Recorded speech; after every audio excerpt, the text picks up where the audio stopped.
अस्सलाम वालेकुम। जैसा कि आप सब जानते हैं मीठी मीठी ईद आ रही है, तो मीठी ईद पर मीठा तो लाजमी बनता है। हम बना रहे हैं चॉकलेट मोज। चॉकलेट मोज बनाना बहुत ही आसान है। चॉकलेट मोज से बच्चों और बड़ों का दिल जीते, अपनी ईद की खुशियाँ दुबाला करें। चलिए बनाना शुरू करते हैं। उसके लिए हमने व्हिप्ड क्रीम ली है 1 पाव। क्रीम को 2 से 3 मिनट तक विस्क करेंगे। क्रीम तैयार हो चुकी है। अब इसमें शामिल करेंगे ओरियो पाउडर 1 चम्मच। इसको बहुत अच्छे तरीके से मिक्स कर लें। क्रीम हमारी तैयार हो चुकी है। अब इसको डालेंगे पाइपिंग बैग में। आप चम्मच की मदद से भी डाल सकते हैं।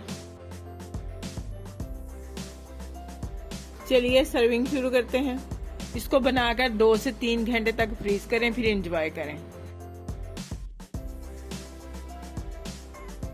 आप इसे एक बार जरूर ट्राई करें, इंशाल्लाह आप बार बार यही बनाएंगे। तो लीजिए, बहुत ही मज़ेदार सा चॉकलेट मोज तैयार है। आप भी इसे ज़रूर ट्राई करें। अगर आपको हमारी ये रेसिपी अच्छी लगे तो प्लीज़ लाइक करें, शेयर करें। जो हमारे चैनल पर नए हैं वो हमें सब्सक्राइब ज़रूर करें। अपना बहुत सा ख्याल रखें, हमें दुआ में याद रखें। अल्लाह हाफिज़।